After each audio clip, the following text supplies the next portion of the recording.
There is this big debate as to which Resident Evil game should be the next remake. Do we continue with the RE4 remake and just remake Resident Evil 5? Do we remake Resident Evil 1 and maybe even RE0? Or do we show love and attention to a highly underrated Resident Evil game, Code Veronica? Well, with new rumors bring new leakers. Because if we head over to Reddit, a user by the name of SadMud claims to have information on the next Resident Evil remake, which is supposedly Code Veronica. So let's talk about it. Now, I know you guys are tired of hearing people say, take this with a massive grain of salt, guys. I know you're tired of hearing that. Trust me, I am too. So let's dive into these leaks. Yeah, take this with a grain of salt, blah, blah. But after you're done watching this entire video, let me know your thoughts down below. All right, so to kick things off with these leaks, it says Resident Evil Code Veronica is being developed since mid-2021 by M2, who, as most of you guys know, were the same developers who worked on the RE3 remake. Yikes, that's a little scary. But it says that the Code Veronica remake will receive the most reimagination treatment, basically meaning that this game is going to be the remake that gets like the biggest overhaul compared to the OG. The game is planned to be revealed in 2024 and released in 2025. This leaker claims that Code Veronica, this remake, has been in development for about 2 years now. It also adds that this remake will be longer than the original Code Veronica. Now, this is interesting to me because if you've actually played the OG Code Veronica, I feel like one of that game's biggest issues is the backtracking. And I feel like that's kind of the reason why that game is stretched out a little bit. So if we do get a remake of that game, I'm not sure how Capcom is really going to tackle it. Obviously, they would have to fix the backtracking at least a little bit. I mean, RE2 Remake had a lot of backtracking, and I would say even Village. But we have to think about modern audiences. Now, I'm the type of person who still wants a classic style Resident Evil game. Yeah, hate me, whatever, okay? But I love that style of Resident Evil, and I love the modern style. Like, I'm cool with any type of Resident Evil game. First person, third person, fixed camera, non-fixed camera, like, I don't care. Give me Resident Evil. But at the same time, at the heart of Resident Evil, to me, what makes a big part of this franchise is the backtracking. For a lot of you out there, if you just set aside your pickiness and if you just go and play the first Resident Evil, the remake, you will see what I'm talking about. But then these leaks go on to say that the intro from Code Veronica will be extended and it'll basically show Claire before she's invading the Umbrella base. Some areas of the game will be completely redesigned, almost beyond recognition. Again, I feel like this is common sense. I mean, the RE4 remake had this as well. And then the leaker mentions some things that are just kind of common sense. It says the game will feature new areas. The game is being developed in the RE engine, and obviously it'll play very similar to the other remakes. The intro will show Claire in her apartment basically doing research on Umbrella, and she will also be narrating about past events from the previous Resident Evil games, so she'll probably talk about her experience in Raccoon City as well. Now, hold that thought. This next line might actually blow your minds a little bit. So for those that played Code Veronica, you remember Rodrigo, right? The dude at the beginning of the game? Well, based off of these leaks here, it sounds like Rodrigo is going to be turned into a merchant. The leaker claims that Rodrigo will free Claire, just like he did in the OG, and then he will give her items back to her. Rodrigo will also give the player side quests, giving items in return if you accomplish them. Now, how do you guys feel about that in particular? If you ask me, I mean,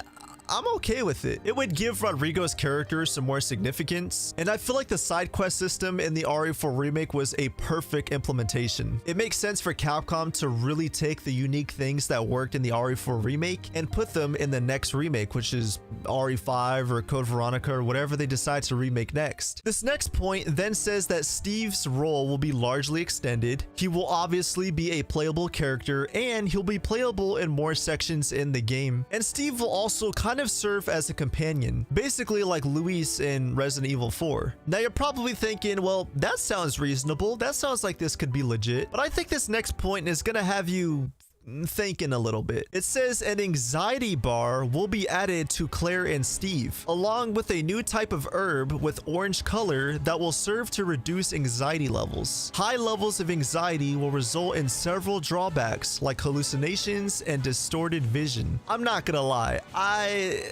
I could see this being added. Resident Evil has always been a survival horror game. I mean, not including the action stuff, but at the same time, Resident Evil has never been pure survival like The Forest, where you have like a hunger bar and a hydration bar. So I don't know if this is really gonna be a thing. It almost sounds like Revelations 2, how everybody had those little wrist bracelets, and if you built up too much fear, the virus would like trigger in your body. It's been a while since I played that game, so don't quote me on that, but that's kind of what this sounds like. But I feel like it would kind of mix up the gameplay if you ask me. The leaker then goes on to say that the Tyrant will be a stalker enemy during the game. I made a video on this a long time ago, basically saying why I don't like stalker enemies anymore in Resident Evil games. I feel like they're just lazy. I mean, look at Lady Dimitrescu. As a character, she was the best villain in that game. She was the most interesting, but she didn't do anything. She just walked around with her big claw and it's just like, get out of my castle. Whereas if you look at Jack Baker in Resident Evil 7, if you tried shooting him and you had no ammo, he would make fun of you for running out of bullets. Jack Baker would also burst through walls. I mean, look, if you ask me, Jack Baker is still the best, in my opinion, the best stalker enemy in any RE game. So if we do get a stalker enemy in the Code Veronica remake, I want to see some Mr. X Jack Baker levels of stalker enemy AI. The leaker then goes on to say that Wesker will be more present in the game. He will leave notes during gameplay, and Albert will be featured in a lot more cutscenes. If you ask me, these leaks do sound like they could be real. Like, these leaks aren't too far-fetched. I'm not saying they're real. Obviously, I think these are just made up. And I do think a lot of these leaks will turn out to be true, but that's only based off of coincidence and just lucky guesses. If I am being totally honest, and I mean completely honest with you guys, I believe that the next remake will be Resident Evil 5. Think about it. In the RE4 remake, a lot of mechanics in that game were literally setting us up for an RE5 remake. And look, I love Capcom, but they need that money, okay? They're gonna capitalize off of their success. They're gonna find ways to take what worked so well